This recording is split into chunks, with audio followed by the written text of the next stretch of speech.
चालू. Hello sir, hello hello hello issue झालाय. Good morning.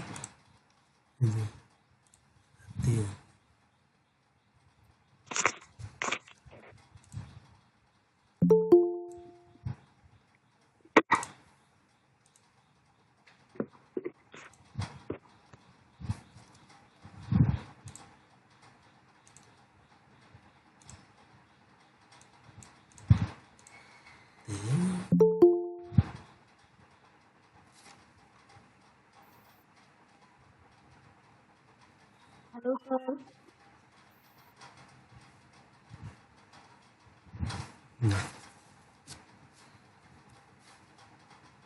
Hello good morning. Good morning sir. Good morning sir. Good morning. मागच्या लेक्चरला आपण mobile mute करा.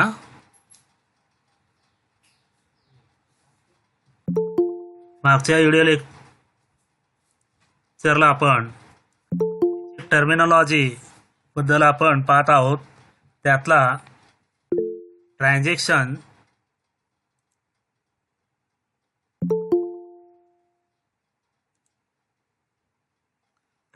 हा टर्मिनॉलॉजी पाहिले आहोत. त्यानंतर त्या ट्रान्झॅक्शनचे प्रकार monetary transaction, non monetary transaction याबद्दल देखील आपण पाहिलेलो आहोत. त्यानंतर त्या ठिकाणी सेकंड टर्मिनॉलॉजी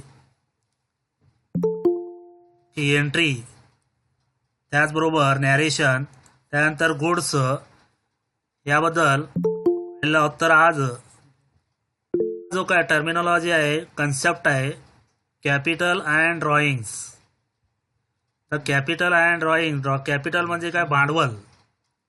भांडवल हा एखादा बिझनेसमॅन जो असेल, एखादा मालक जो असेल बिझनेसमॅनचा, त्या मालकाकडून एकूण इन्व्हेस्टमेंट जे असेल, वर्षभरातला असेल किंवा बिझनेसमध्ये एकूण इन्व्हेस्टमेंट जे असेल, गुंतवणूक जे असेल, त्या गुंतवणुकीला भांडवल असं म्हटलं जातं. कॅपिटलचा त्या ठिकाणी व्याख्या काय आहे? The total amount invested into the business by the owner is called capital. आणि त्याचबरोबर अकाउंटिंग भाषेमध्ये त्या ठिकाणी assets over the liabilities is also called as capital. म्हणजे त्या ठिकाणी काय, लायबिलिटीपेक्षा त्या ठिकाणी काय, ॲसेट जे जास्त असतील त्यावेळेस त्याचा डिफरन्स जो असेल, तो डिफरन्स म्हणजे काय, कॅपिटल असेल. त्याचा इक्वेशन, समीकरण पुढील प्रमाणे दिलेलं आहे. तो म्हणजे capital is equal to assets minus liabilities. म्हणजे एकंदरीत भांडवल जो असेल की गुंतवणूकदार म्हणजे मालक जो असेल, तो मालक एखादा व्यावसायिक जो असेल, व्यावसायिक आपल्या व्यवसायात एकूण जे काही रक्कम गुंतवतो व्यवसाय करण्यासाठी, जो गुंतवणूक म्हणजेच त्या ठिकाणी काय, भांडवल किंवा कॅपिटल असं म्हटलं जातं. आणि त्याचबरोबर हे कॅपिटल जे आहे ते लायबिलिटी आहे बिझनेसचा, म्हणून capital is a liability of the business. This amount is payable by the business enterprise to the owner at the time of closure of the business. ज्यावेळेस बिझनेस क्लोज केला जातो त्यावेळेस त्या ठिकाणी काय, जे काय भांडवल जो असेल, तो भांडवल त्या व्यवसायातून त्या ठिकाणी मिळणं आवश्यक असतं किंवा मिळायचा असल्यामुळं त्या ठिकाणी लायबिलिटी ऑफ बिझनेस असं म्हटलेलं आहे. त्याचबरोबर ड्रॉविंग जे असेल त्याला मराठीत उचल असं म्हटलं जातं की कॅपिटलच्या विरुद्ध त्या ठिकाणी ड्रॉविंग. कॅपिटल म्हणजे काय, रक्कम गुंतवणे बिझनेसमध्ये, आणि ड्रॉविंग म्हणजे काय, the amount of cash or value of goods, assets etcetera withdrawn from the business by the owner for personal use called as a drawings. म्हणजे एखादा कॅश असेल किंवा माल असेल, ते माल व्यवसायातून मालक स्वतःच्या याच्यासाठी त्या ठिकाणी काय विड्रॉन करून घेत असतो, अशा क्रियेला त्या ठिकाणी ड्रॉविंग असं म्हटलं जातं. म्हणजे मग तो त्या ठिकाणी काय कॅश असेल, गुड्स असेल किंवा एखादा त्या ठिकाणी पर्सनल यूजसाठी कॅश किंवा गुड्स त्या ठिकाणी बिझनेसमधून ज्यावेळेस स्वतःसाठी त्या ठिकाणी काय वापर करू शकतो पर्सनल यूजसाठी, अशा वेळी त्याला ड्रॉविंग असं म्हटलं जातं. For example, a proprietor page college fees of his son और pays for his medical expenses mobile bill etcetera from the business, म्हणजे व्यवसायातून त्या ठिकाणी काय प्रोप्रायटरनं मालकानं त्या ठिकाणी त्याच्या मुलाच्या त्या ठिकाणी जर रक्कम घेतला असेल किंवा त्याचबरोबर औषधासाठी रक्कम घेतला असेल किंवा मोबाईल बिल पेड करण्यासाठी बिझनेसमधून स्वतःच्या यूजसाठी ज्यावेळेस रक्कम घेतला जातो त्याला ड्रॉविंग असं म्हटलं जातं. त्याला ड्रॉविंग असं म्हटलं जातं. त्यानंतर त्या ठिकाणी पुढचा कन्सेप्ट आहे डेटर्स अँड क्रेडिटर्स. तर डेटर्स म्हणजे काय की डेटर्स याचा अर्थ मराठीत ऋणको असं म्हटलं जातं. ऋणको म्हणजे काय की a person who has to pay the business for getting goods and services on credit is known as a debtor. म्हणजे अशी एक व्यक्ती जी व्यक्ती की विक्रेत्यांकडून किंवा व्यावसायिकाकडून ज्यावेळेस उधारीवर माल किंवा सेवा घेतो अशा व्यक्तीला त्या ठिकाणी काय डेटर असं म्हटलं जातं. म्हणजे एकंदरीत आपल्या भाषेत त्या ठिकाणी काय कस्टमर किंवा ग्राहक असं म्हटलं जातं. डेटर इज अ पर्सन हू ओज मनी टू द बिझनेस. म्हणजे हा व्यक्ती जो असेल त्या बिझनेसला त्या ठिकाणी काय रक्कम देणं लागतो अशा व्यक्तीला त्या ठिकाणी डेटर असं म्हटलं जातं. म्हणजे व्यवसाय म्हटलं की त्या ठिकाणी काय खरेदी विक्री म्हटलं की दोन व्यक्ती त्या ठिकाणी येत असतात, एक खरेदीदार आणि एक विक्रेता. त्यापैकी जो खरेदीदार असतो त्याला डेटर असं म्हटलं जातं. त्यालाच कस्टमर देखील म्हटलं जातं. या कस्टमरकडून त्या ठिकाणी ज्यावेळेस उधारीवर तो माल खरेदी करतो त्यावेळेस उधारीवर माल खरेदी केल्यानंतर जे काय रक्कम द्यायची असेल ते रक्कम तो बिझनेसला देणं लागतो. म्हणून अ डेटर इज अ पर्सन हू ओज मनी टू द बिझनेस. म्हणजे डेटर मराठीत त्याला ऋणको असं म्हटलं जातं. त्यानंतर क्रेडिटर म्हणजे विक्रेता. जी व्यक्ती त्या ठिकाणी काय वस्तू विकत असते किंवा सेवा देत असते उधारीवर अशा व्यक्तीला त्या ठिकाणी काय क्रेडिटर असं म्हटलं जातं. A person to whom business has to pay for getting goods or services on credit is known as a creditor. The creditor is a person to whom business owes a मनी. म्हणजे जे एखाद्या व्यक्तीकडून त्या ठिकाणी रक्कम येणं असतं एखाद्या व्यावसायिकाला, अशा व्यावसायिकाला त्या ठिकाणी काय म्हटलं जातं क्रेडिटर. म्हणजे याला सप्लायर असं देखील म्हटलं जातं आणि त्याचबरोबर सप्लायर असं देखील म्हटलं जातं किंवा विक्रेता असं देखील म्हटलं जातं. म्हणजे एकंदरीत डेटर हा महत्वाचा आहे आणि क्रेडिटर देखील महत्वाचा आहे. म्हणजे दोन व्यक्ती असल्याशिवाय त्या ठिकाणी व्यवसाय होत नाही किंवा व्यापार होत नाही किंवा खरेदी विक्री क्रिया जे असेल ते घडत नाहीत. म्हणून डेटर आणि क्रेडिटर हे महत्वाचं कन्सेप्ट आहे. हे वारंवार आपल्याला त्या ठिकाणी काय पुढे प्रॅक्टिकल ज्यावेळेस आपण सुरुवात करणार आहोत त्यावेळेस डेटर क्रेडिटर हे शब्द नेहमी येत असतो. डेटर म्हणजे ऋणको, म्हणजे ज्या व्यक्तीकडून पैसे त्या ठिकाणी काय मिळणं असतं बिझनेसला त्या व्यक्तीला डेटर म्हटलं जातं आणि ज्या व्यक्तीला रक्कम मिळायच्या असतात म्हणजे मालकाला त्याला क्रेडिटर किंवा विक्रेता याला क्रेडिटर असं म्हटलं जातं. त्याचबरोबर त्यामध्ये बॅड डेट्स म्हणजे काय बुडीत कर्ज. आता व्यवसाय करत असताना त्या ठिकाणी डेटर आणि क्रेडिटर या दोघांमध्ये अनेक वेळा त्या ठिकाणी देणं घेणं होत असतो आणि अचानकच किंवा एखादं कालांतरानं एखादा कस्टमर असा असतो की तो कस्टमर की त्या ठिकाणी उधारीवर माल घेतो आणि त्याचबरोबर जे काही उधारी द्यायचं असेल ते उधारी त्या ठिकाणी काय वेळेवर देत नाही किंवा काही वेळा त्या ठिकाणी देतच नाही, वारंवार मागितल्यानंतर देखील देत नाही. तर अशावेळी तो रक्कम काय असेल बुडीत रक्कम असा समजला जातो. म्हणजे अन इररिकव्हरेबल amount from a debtor is known as a bad debts. It is a revenue loss to the business. म्हणजे एक प्रकारचा महसुली नुकसान आहे बिझनेसचा. म्हणून बॅड डेट्स हा जो असेल की तो बॅड डेट्स डेटरकडून ज्यावेळेस रक्कम वसूल होत नाही ती रक्कम त्या ठिकाणी काय लॉस म्हणून बॅड डेट्स म्हणून दाखवला जातो. म्हणून डेटर्स आणि क्रेडिटर ही संकल्पना त्या ठिकाणी काय आपल्याला लक्षात ठेवाव्या लागतील. आणि त्याचबरोबर पुढचा जो आहे expenditure and types of expenditure, खर्च आणि खर्चाचे प्रकार.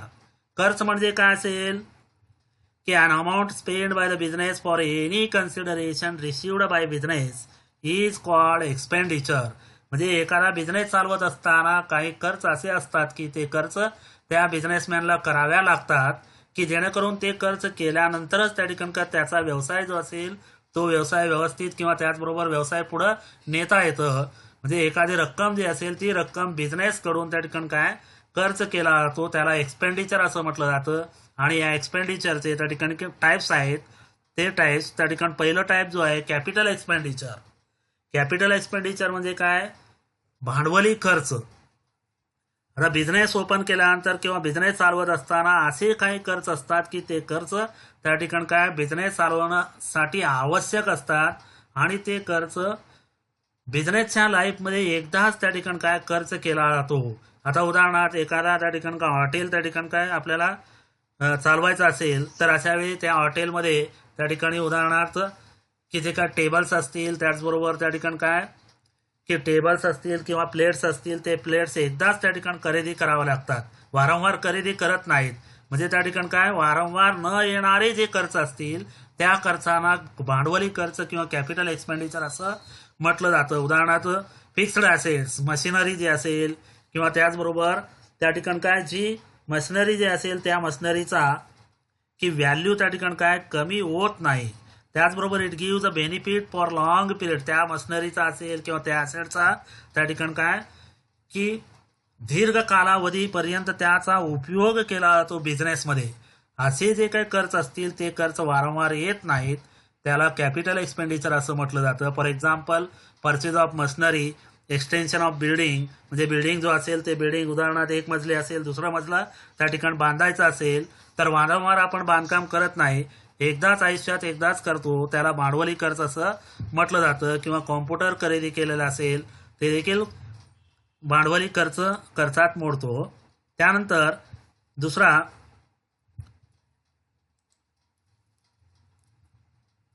दुसरं जे काय खर्च असेल रिव्हेन्यू एक्सपेंडिचर. आता रिव्हेन्यू एक्सपेंडिचर म्हणजे काय महसुली खर्च. हे खर्च केल्यानंतर त्या बिझनेसला त्या ठिकाणी काय नफा किंवा तोटा त्या ठिकाणी आपल्याला काढता येतो किंवा त्या बिझनेसला नफा मिळवण्याचा त्या ठिकाणी काय अपेक्षा असतो. एखादा खर्च केल्यानंतर त्या खर्चातून आपल्याला काहीतरी फायदा मिळावा या उद्देशानं जो खर्च केला जातो त्या खर्चाला रिव्हेन्यू एक्सपेंडिचर असं म्हटलं जातं. उदाहरणार्थ एखाद्या कामगाराला त्या ठिकाणी सॅलरी दिला असेल, सॅलरी का दिला जातो? त्याच्याकडून काम करून घेतला जातो व्यवसायाचा आणि त्या कामातून त्या ठिकाणी काय बिझनेसला उपयोग होत असतो म्हणून हे रिव्हेन्यू एक्सपेंडिचर असं म्हटलं जातं. Revenue expenditure is an expenditure from which no future benefit is expected. म्हणजे नो कसं काय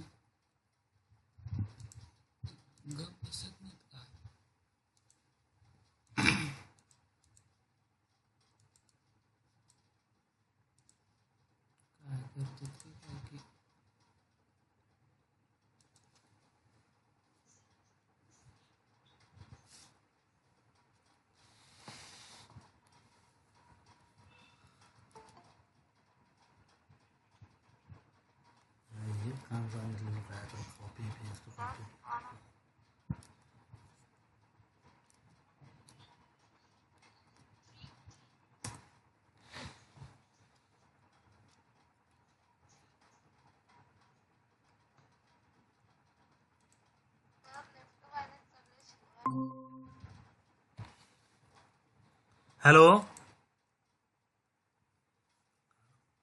हॅलो येतोय. हॅलो येत आहे का आवाज? हो सर येतोय. हो सर येते. हो हो सर येते. एक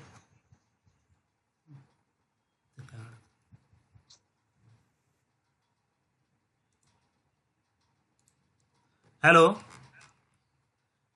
expenditure hello expenditure and types of expenditure. तर खर्च जो असेल तो खर्च म्हणजे काय? बिझनेसमध्ये an amount spend by the business for any consideration received by business is called expenditure. व्यवसायामध्ये जे काय खर्च त्या ठिकाणी काय बिझनेसकडून होत असतो त्या खर्चाला काही रक्कम खर्चले जातं त्या रकमेला त्या ठिकाणी एक्सपेंडिचर असं म्हटलं जातं. या एक्सपेंडिचरचे दोन प्रकार. कॅपिटल एक्सपेंडिचर पहिला जो आहे capital expenditure. This expenditure is incurred to acquire fixed asset or to increase the value of fixed asset. It gives the benefit for long period of time and it is non-recurring in nature. म्हणजे असे खर्च जे की खर्च त्यासाठी बिझनेसमध्ये एखादा asset खरेदी करण्यासाठी, स्थिर मालमत्ता खरेदी करण्यासाठी त्या ठिकाणी काय खरेदी केला जातो, खर्च केला जातो, त्या खर्चाला कॅपिटल एक्सपेंडिचर असं म्हटलं जातं. हे खर्च वारंवार न येणारं खर्च असतं. बिझनेसमध्ये एकदाच त्या ठिकाणी खर्च केला जातो. For example purchase of machinery, extension of building, purchase of computer जे असेल एकदाच त्या ठिकाणी खर्च केला जातो. वारंवार न येणाऱ्या खर्चाला त्या ठिकाणी काय कॅपिटल एक्सपेंडिचर असं म्हटलं जातं. त्यानंतर दुसरा प्रकार आहे तो म्हणजे रिव्हेन्यू एक्सपेंडिचर. रिव्हेन्यू तर हे रिव्हेन्यू एक्सपेंडिचर जो आहे तो रिव्हेन्यू एक्सपेंडिचर महसुली खर्च. महसुली खर्च जे असेल त्या खर्च केल्यानंतर त्या व्यवसायाला त्या ठिकाणी काय भविष्य काळात त्या ठिकाणी काय त्याचा उपयोग होत नाही. म्हणजे त्याचा उपयोग फक्त शॉर्ट टर्म पिरियडसाठी त्या ठिकाणी होत असतो. उदाहरणार्थ लेस दॅन 1 इयर, एका वर्षाच्या आत त्या ठिकाणी काय त्याचा फायदा त्या ठिकाणी होत असतो. असे खर्च जे काय केल्यामुळं आणि हे खर्च जे असेल ते खर्च नॉर्मली त्या ठिकाणी काय दररोज त्या ठिकाणी व्यवसाय करत असताना येणारे जे काय दररोजचे खर्च असतील त्या खर्चांना त्या ठिकाणी रिव्हेन्यू एक्सपेंडिचर असं म्हटलं जातं. आणि हे खर्च त्या ठिकाणी काय की व्यापारी पत्रक म्हणजे ट्रेडिंग अकाउंट किंवा नफा तोटा पत्रक प्रॉफिट अँड लॉस अकाउंटच्या त्या ठिकाणी डेबिट साईडला दाखवला जातो. फॉर एक्झाम्पल रेंट पेड असेल किंवा सॅलरी पेड असेल किंवा वेजेस पेड असेल, भाडं दिलं असेल किंवा पगार दिला असेल, वेजेस दिलं असेल, हे वारंवार येणारे खर्च असतात. त्या खर्चांना रिव्हेन्यू एक्सपेंडिचर असं म्हटलं जातं. आणि हे खर्च त्या ठिकाणी काय कराव्याच लागतात. त्यानंतर पुढचा जो काय प्रकार आहे तो म्हणजे डेपर्ड रिव्हेन्यू एक्सपेंडिचर. डेपर्ड रिव्हेन्यू एक्सपेंडिचर म्हणजे काय की असे खर्च जे असतात ते खर्च त्या ठिकाणी एकंदरीत की त्याचा जो काय बेनिफिट जो असेल तो बेनिफिट एका वर्षापेक्षा जास्त वर्ष त्या ठिकाणी काय हा खर्च केल्यामुळे त्या ठिकाणी त्या बिझनेसला होत असतो. म्हणजे an expenditure which is basically revenue in nature, हे देखील त्या महसुली खर्चाप्रमाणेच त्या ठिकाणी आहे, परंतु त्याचा बेनिफिट जो असेल तो बेनिफिट एका वर्षापेक्षा जास्त असू शकतो. म्हणजे एकंदरीत त्या ठिकाणी काय उदाहरणार्थ heavy expenditure on advertisement, heavy legal expenses, की जाहिरातीवर जास्तीत जास्त खर्च केला जातो. हा जाहिरात जो असेल तो जाहिरात जे असेल ते त्या ठिकाणी काय 3-4 वर्षासाठी दिला जातो. म्हणजे 3-4 वर्षासाठी दिल्यानंतर त्या ठिकाणी भविष्य काळात देखील त्याचा त्या ठिकाणी काय उपयोग खर्च म्हणून त्या ठिकाणी केला जातो. म्हणजे एकंदरीत असे जे काय खर्च असतील त्या खर्चांचा त्या ठिकाणी काय की एकंदरीत आपल्याला हे खर्च आपल्याला ध्यानात घ्यावा लागतात. म्हणजे कॅपिटल एक्सपेंडिचर आणि रिव्हेन्यू एक्सपेंडिचर आणि डेपर्ड रिव्हेन्यू एक्सपेंडिचर, अस्थगित खर्च असं म्हटलं जातं मराठीत त्याला. त्यानंतर त्या ठिकाणी काय कॅश डिस्काउंट आणि ट्रेड डिस्काउंट. आता कॅश डिस्काउंट आणि ट्रेड डिस्काउंट ही संकल्पना काय असेल तर डिस्काउंट हा शब्द आपल्याला माहीत आहे. एकंदरीत डिस्काउंट म्हणजे काय की काय अपेक्षा असते, एखादा वस्तू आपण खरेदी केल्यानंतर त्या वस्तूमध्ये आपल्याला ती वस्तू त्या ठिकाणी काय विक्रेत्यांकडून किती रक्कम सांगितलं जातो त्या रकमेपेक्षा कमी ज्यावेळेस आपल्याला मिळतं अशा वेळी त्या रकमेत आपल्याला सवलत मिळालं किंवा डिस्काउंट मिळालं आपण असं म्हणू शकतो. म्हणजे एकंदरीत discount is a concession or allowance given by the seller to the purchaser. म्हणजे सेलर कडून तुमचा आवाज येत नाही. विक्रेता हा खरेदीदाराला त्या ठिकाणी जी काही सवलत देत असतो त्या सवलतीला डिस्काउंट असं म्हटलं जातं. या डिस्काउंटचे त्या ठिकाणी दोन प्रकार आहेत. एक ट्रेड डिस्काउंट, व्यापारी सूट. व्यापारी सूट म्हणजे काय की एखाद्या वस्तूची किंमत जी असेल, मूळ किंमत जी असेल, ज्याला आपण MRP असं म्हटलं जातं, मॅक्झिमम रिटेल प्राइस सूट दिली जाते त्याला ट्रेड डिस्काउंट असं म्हटलं जातं किंवा व्यापारी सूट असं म्हटलं जातं. आणि हे व्यापारी सूट जे असेल, आता उदाहरणार्थ एखादी वस्तू आपण 1,000 रुपयाला त्या ठिकाणी खरेदी केलं तर तशा वेळी विक्रेता आपल्याला त्या ठिकाणी ती वस्तू 1,000च्या ऐवजी 900 रुपयाला दिलं तर अशा वेळी त्या ठिकाणी काय 100 रुपये जे आहे ते 100 रुपये ट्रेड डिस्काउंट असं म्हटलं जातं. म्हणजे एकंदरीत त्या ठिकाणी काय व्यापाऱ्यांकडून त्या ठिकाणी आपल्याला जी सूट मूळ किमतीवर दिली जाते त्याला ट्रेड डिस्काउंट असं म्हटलं जातं. हे डिस्काउंट जे असेल हे डिस्काउंट एक व्यापारी दुसऱ्या व्यापाऱ्याला त्या ठिकाणी देत असतो. अशा हे डिस्काउंट जे असेल मॅक्झिमम मोठ्या प्रमाणात ज्यावेळेस खरेदी केला जातो त्यावेळेस दिला जातो आणि या डिस्काउंटची त्या ठिकाणी बुक्स ऑफ अकाउंटमध्ये रेकॉर्ड केला जात नाही. रेकॉर्ड केला जात नाही. त्याचबरोबर दुसरा डिस्काउंट आहे तो म्हणजे कॅश डिस्काउंट. कॅश डिस्काउंट म्हणजे काय रोख सूट. It is the amount deducted from the final amount due at the time of receipt. It is the concession given for encouraging prompt payment. म्हणजे एकंदरीत एखादा व्यापारी दुसऱ्या व्यापाऱ्याला ज्यावेळेस उधारीवर माल विकतो आणि उधारीवर माल विकल्यानंतर त्या मालाची रक्कम ज्यावेळेस खरेदीदाराकडून मिळत असते त्यावेळेस रक्कम मिळत असताना जी सूट दिली जाते त्याला कॅश डिस्काउंट असं म्हटलं जातं. आणि हे कॅश डिस्काउंट जे असेल रोख सूट जे असेल ते त्या ठिकाणी काय जे काही येणं असेल ते येणं लवकरात लवकर यावा या उद्देशानं त्या ठिकाणी काय कॅश डिस्काउंट दिला जातो. कॅश डिस्काउंट दिला जातो. It is the given either for the spot payment. लगेच त्या ठिकाणी दिला जातो किंवा काही काळानंतर त्या ठिकाणी दिला जातो. म्हणजे हे जे काय कॅल्क्युलेशन केला जातो डिस्काउंटचा तो कॅश डिस्काउंटचा कॅल्क्युलेशन किंवा आफ्टर ट्रेड डिस्काउंट वजा केल्यानंतर कॅश डिस्काउंट दिला जातो. ट्रेड डिस्काउंट वजा केल्यानंतर कॅश डिस्काउंट दिली जाते. म्हणजे उदाहरणार्थ त्या ठिकाणी का 10,000 रुपयाचा माल खरेदी केलं. 10,000 रुपयाचा माल खरेदी केल्यानंतर त्या 10,000वर 10% सूट मिळालं तर 10% सूट हे किती 1,000. 1,000 वजा केल्यानंतर 9,000 द्यायचा असतो आणि हे 9,000 जेव्हा मिळत असतात त्या 9,000वर पुन्हा त्या ठिकाणी डिस्काउंट जेव्हा दिला जातो त्याला कॅश डिस्काउंट असं म्हटलं जातं. म्हणजे एकंदरीत ट्रेड डिस्काउंट वजा केल्यानंतर आलेल्या रकमेला त्या ठिकाणी पुन्हा ज्यावेळेस डिस्काउंट दिला जातो त्या डिस्काउंटला त्या ठिकाणी काय कॅश डिस्काउंट असं म्हटलं जातं. ओपन कर काय तर प्रॉब्लेम विचारू. ओपन कर.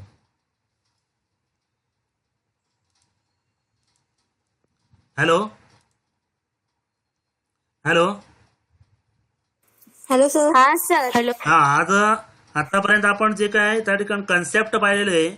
आता त्या ठिकाणी काय ट्रान्झॅक्शन असेल किंवा त्याचबरोबर त्या ठिकाणी एंट्री त्याचबरोबर नॅरेशन त्याचबरोबर गुड्स त्यानंतर डेटर क्रेडिटर्स आणि त्यानंतर त्या ठिकाणी एक्सपेंडिचर आणि डिस्काउंट हे जे पाहिलेले आहोत त्यापैकी आपल्याला काय त्या ठिकाणी काय समजलं किंवा कोणतं कन्सेप्ट त्या ठिकाणी समजलेलं नाही ते आता तुम्ही विचारू शकता.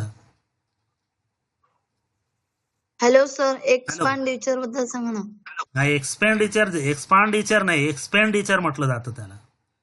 की एक्सपेंडिचर म्हणजे काय खर्च.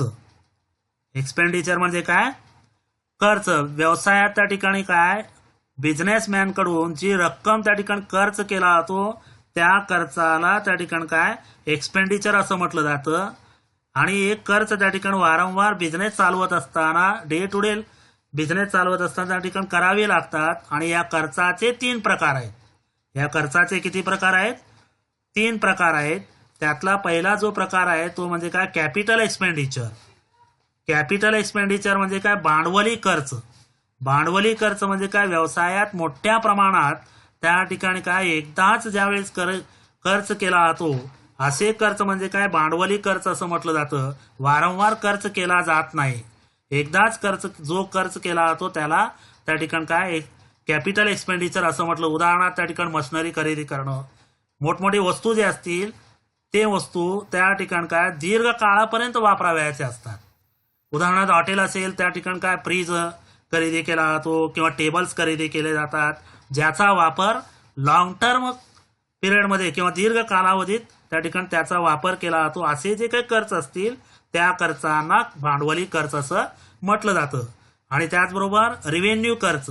रिव्हेन्यू खर्च म्हणजे काय महसुली खर्च. रिव्हेन्यू एक्सपेन्सेस म्हणजे महसुली खर्च. असे खर्च जे असतात ते खर्च कराव्याच लागतात की जेणेकरून त्या खर्चातून त्या ठिकाणी काय शॉर्ट टर्म फायदा होत असतो. शॉर्ट टर्म फायदा म्हणजे काय उदाहरणार्थ एखाद्या व्यक्तीकडून काम करून घेतलं आणि त्याला मजुरी दिली. त्याला काय दिलं मजुरी दिली किंवा एखाद्या व्यक्तीकडून काम करून घेतलं त्याला पगार दिलं. म्हणजे हे जे काही खर्च असतील त्याला रिव्हेन्यू जे काय खर्च केल्यानंतर आपल्याला शॉर्ट टर्म पिरियडमध्ये फायदा होतो अशा खर्चांना रिव्हेन्यू खर्च असं रेव्हेन्यू एक्सपेंडिचर असं म्हटलं जातं, जे वारंवार येत असतात आणि डेफर्ड रेव्हेन्यू एक्सपेंडिचर. तर डेफर्ड रेव्हेन्यू एक्सपेंडिचर म्हणजे काय की असे खर्च की हे देखील त्या ठिकाणी काय रेव्हेन्यू एक्सपेंडिचर प्रमाणेच असतो, परंतु त्या खर्चाचा त्या ठिकाणी बेनिफिट जे असेल 1 वर्षापेक्षा जास्त त्या ठिकाणी घेता येतो. उदाहरणार्थ जाहिरात खर्च. जाहिरात खर्च जो असेल तो जाहिरात खर्च मोठ्या प्रमाणात केला जातो आणि त्याचा त्या ठिकाणी फायदा जो असेल त्या ठिकाणी भविष्यकाळात देखील आपल्याला करून घेता येतो. असे एक्सपेंडिचरला काय म्हटलं जातं, एक्सपेंडिचर किंवा खर्च असं म्हटलं जातं.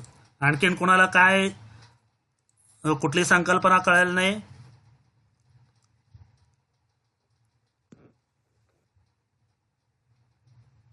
म्हणजे आपण पुढे जाऊया.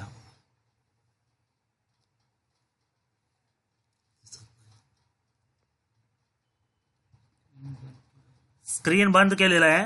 आपल्याला जे काय प्रॉब्लेम असेल ते प्रॉब्लेम विचारा.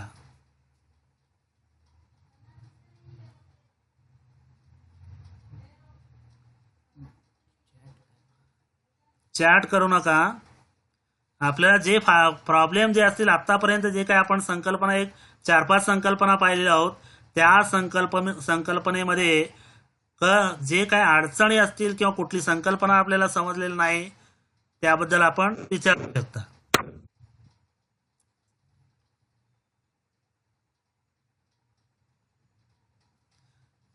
म्हणजे आपण पुढे जाऊया. कुठली संकल्पना आपल्याला व्यवस्थित समजलं असेल तर पुढची Hello, sir. संकल्पना आपण हॅलो सर 1.6 सिलेबस मध्ये नाही. हा हॅलो. हा बोला. 1.6 सिलेबस मध्ये नाही. 1.7 7 1.7 आहे ना. 1.6 6 1.6 क्वालिटेटिव्ह जे आहेत ना, ते क्वालिटेटिव्ह आपण जसं सिलेबस कव्हर करणार तसं त्या क्वालिटेटिव्ह जे आहेत ते क्वालिटेटिव्ह आपल्याला पुढे समजून येईल, म्हणून ते आता घेतलेलं नाही. जसं प्रॅक्टिकल आपण करतो त्या प्रॅक्टिकल प्रॉब्लेम सोडवत असताना 1 by 1 त्या ठिकाणी क्वालिटेटिव्ह जे आहेत ते क्वालिटेटिव्ह पुन्हा त्या ठिकाणी काय समजून सांगण्यात येईल. हॅलो सर, 25% सिलेबस कम झालेला फोटो टाका ना. आत्ता सुरुवात झालेली आहे. आपलं सिलेबस आत्ताच सुरुवात झालेली आहे. अगोदर पूर्ण संकल्पना जे काय पहिले 1-2 टॉपिक जे आहेत जे महत्वाचे आहेत, ते पूर्ण महत्वाचे जे काय टॉपिक आहेत ते थेरॉटिकल टॉपिक हे आपल्याला कळाल्यानंतरच सिलेबस किती कमी झालं काय झालं ते आपलं नंतर सांगण्यात येईल. हे जे काय आता सुरुवातीला जे लेक्चर माझं ऐकलं असेल सुरुवातीचं पहिला, आपण फक्त परीक्षार्थी व्हायचं नाही, पूर्ण जे काही संकल्पना असतील ते संकल्पना समजून घ्यायचा. फक्त परीक्षापुरतं किती आपल्याला धडे आहेत काय आहे ते पाहायचं नाही. जे काय धडे आहेत ते सगळे आपल्याला कंपल्सरी आहेत आणि सिलेबस जे काही कमी झालेले ते फक्त एक्स्ट्रा वर्क म्हणून जे आहे मध्ये दिलेलं आहे ते एक्स्ट्रा वर्क त्या ठिकाणी काय कमी केलेलं आहे. बाकीचं सर्व त्या ठिकाणी काय सिलेबस आहेच. म्हणून आपल्याला कुठलंही त्या ठिकाणी काय संकल्पना सोडता येत नाही किंवा कुठलंही टॉपिक त्या ठिकाणी काय एखादा टॉपिक ऑर मध्ये आहे ते नंतर सांगितलं जाईल, पण आपल्याला अगोदर समजून घ्यायचं हे महत्वाचं आहे. जोपर्यंत आपण अकाउंटन्सी जे असेल पुढे होऊन 12वी असेल किंवा CA लेवलला असेल किंवा BCom लेवलला असेल त्यावेळेस पूर्ण सिलेबस आपल्याला हे कव्हर करावाच लागतो. 11वीचा महत्वाचा आहे. एक्स्ट्रा वर्क जे काय त्या ठिकाणी वेगवेगळ्या पानावर दिलेलं आहे. उदाहरणार्थ त्या ठिकाणी काय आता पहिल्याच टॉपिकमध्ये स्टुडंट ऍक्टिव्हिटीज प्रत्येक पानावर किंवा 3-4 पानावर त्या ठिकाणी एकदा दिलेलं आहे स्टुडंट ऍक्टिव्हिटी म्हणून. तेवढ्या ऍक्टिव्हिटी कमी केलेल्या आहे, बाकीचे सगळे कंपल्सरी आहे. वेगवेगळ्या धडेत वेगवेगळ्या पानावर त्या ठिकाणी स्टुडंट ऍक्टिव्हिटी म्हणून दिलेलं आहे, ते ऍक्टिव्हिटी त्या ठिकाणी वगळलेलं आहे. बाकीचं सगळं कंपल्सरी आहे. हॅलो सर, हा बोला. घरचा अभ्यास कधी पाठवायचा? आत्ता हे जे काही झाले ते झालेलं मी स्क्रीनशॉट पाठवतो, त्यावेळेस लिहून काढायचं आपल्या वहीमध्ये. हं? पीडीएफ मधील हो, तेच पीडीएफ मधून आपण लिहू शकता, किंवा मी ज्या टॉपिक झाल्यानंतर पूर्ण त्याचे स्क्रीनशॉट देखील पाठवतो.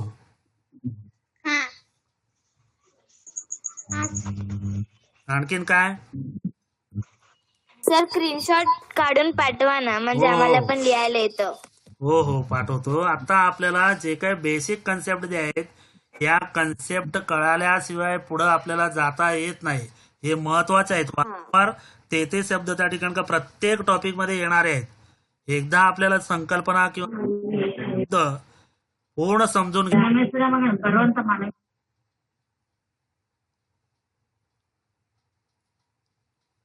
सर ठीक आहे. हॅलो सर, हा, बोला. पर्सनल अकाउंट आणि रिअल अकाउंटचं ते रूल नाही आहे का ह्याच्यात? सेकंड टॉपिक मध्ये आहे ते. फर्स्ट टॉपिक अजून झालेलं नाही. Okay okay. हा, ते सेकंड टॉपिक मध्ये आहे. फर्स्ट टॉपिक मध्ये अगोदर आपल्याला कन्सेप्ट जे शब्द महत्वाचे शब्द आहेत, ते महत्वाचे शब्द आपल्याला पाहावे लागतील. ते शब्द आपल्याला कळाल्याशिवाय पुढचा टॉपिक समजणार नाही. सर तुम्ही स्क्रीनशॉट काढून आज पाठवणार का? हो, आज नाही, पूर्ण टॉपिक झाल्यानंतर पाठवणार. Okay okay. हा, ठीक आहे. पुढचं जे काय कन्सेप्ट असेल ते कन्सेप्ट आपण त्या ठिकाणी काय पुढच्या ऑनलाईन क्लासला पाहूया. आत्ताचपर्यंत जे काही कन्सेप्ट झालेले आहेत ते कन्सेप्ट पीडीएफ द्वारे आपण पुन्हा त्या ठिकाणी काय पूर्ण वाचून घ्या. वाचल्यानंतर त्या ठिकाणी काय अडचणी असतील ते अडचणी आपण पुढच्या ऑनलाईनच्या क्लासला सोडवूया त्याची. हा, धन्यवाद. Okay sir, bye. Thank you sir. Okay sir bye. Thank you. Okay sir bye.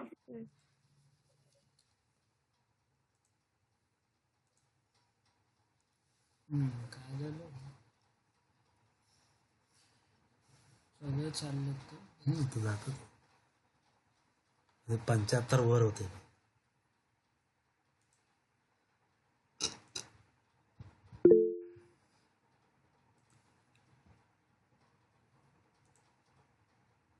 कोणतर विचारले असेल रूल्स काय विचारा म्हणून, आवाज आलत ते.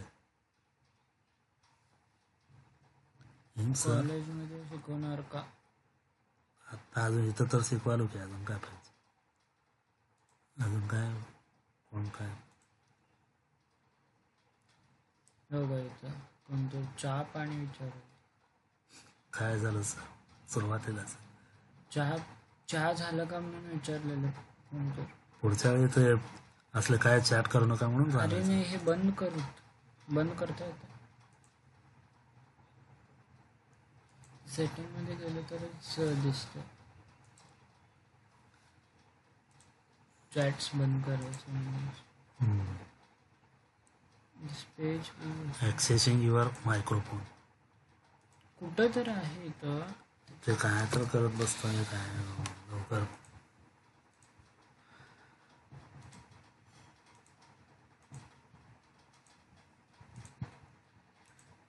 त्यांना लिव्ह करायला पण होईना, मिक्स करून द्या.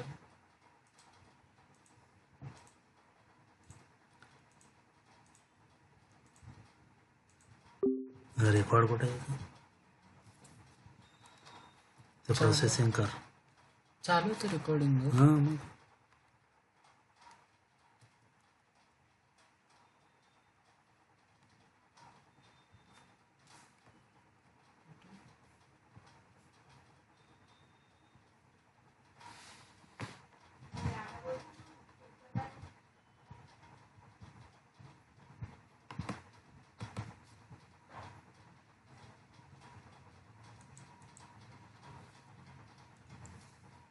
रेकॉर्ड झालं की नाही कोणाच